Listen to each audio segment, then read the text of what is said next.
आज आम आदमी पार्टी नांदेडच्या वतीने ते आमरण उपोषण करत आहे जिल्हाधिकारी कार्यालयासमोर. काय मागण्या होत्या आपल्या, कोणत्या मागण्याच्या अनुषंगाने आपण हे उपोषण सुरू केलं आहे? मी ॲडव्होकेट अनुप आगाशे, आम आदमी पार्टी लीगल आघाडी जिल्हाध्यक्ष. मी अनेक मागण्यासाठी जिल्हाधिकारी कार्यालयासमोर आमरण उपोषण करत आहे. माझ्या एकूण 14 मागण्या आहेत. ज्यामध्ये पहिली मागणी आहे की जे बी रुग्णालय आहेत त्या रुग्णालयामध्ये त्यांचे जे दरपत्रक असतात ते दर्शनी भागात लावावे आणि त्यांची ज्याने लावले नाहीत त्यांची मान्यता रद्द करण्यात यावी. त्याचप्रमाणे नांदेड जिल्ह्यामधील अवैध धंदे हे बंद करण्यात यावे.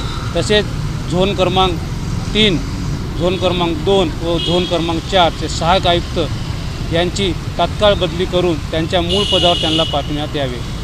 आणि त्याचप्रमाणे नांदेड जिल्ह्यामधील जे अण्णाभाऊ साठे चौकामध्ये जे रस्ता बांधण्यात आलेला आहे, जे की निधी बालाजी कल्याणकर यांच्या निधीमधून बांधण्यात आलेला आहे आणि त्या ठिकाणी कोणताही रस्ता नाही आणि त्याचे बिलं उचलण्यात आले.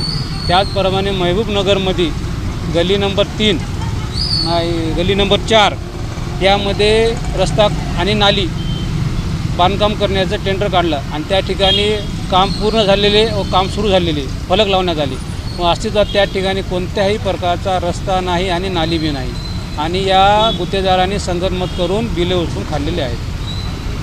त्या अनेक मागण्यासाठी आज जिल्हाधिकारी कार्यालयासमोर आमरण उपोषण करत आहे. यामध्ये मागणी क्रमांक 5 उपायुक्त अजितपाल सिंग संधू यांची नियुक्ती 2008मध्ये ही मुळातच इल्लीगल आहे.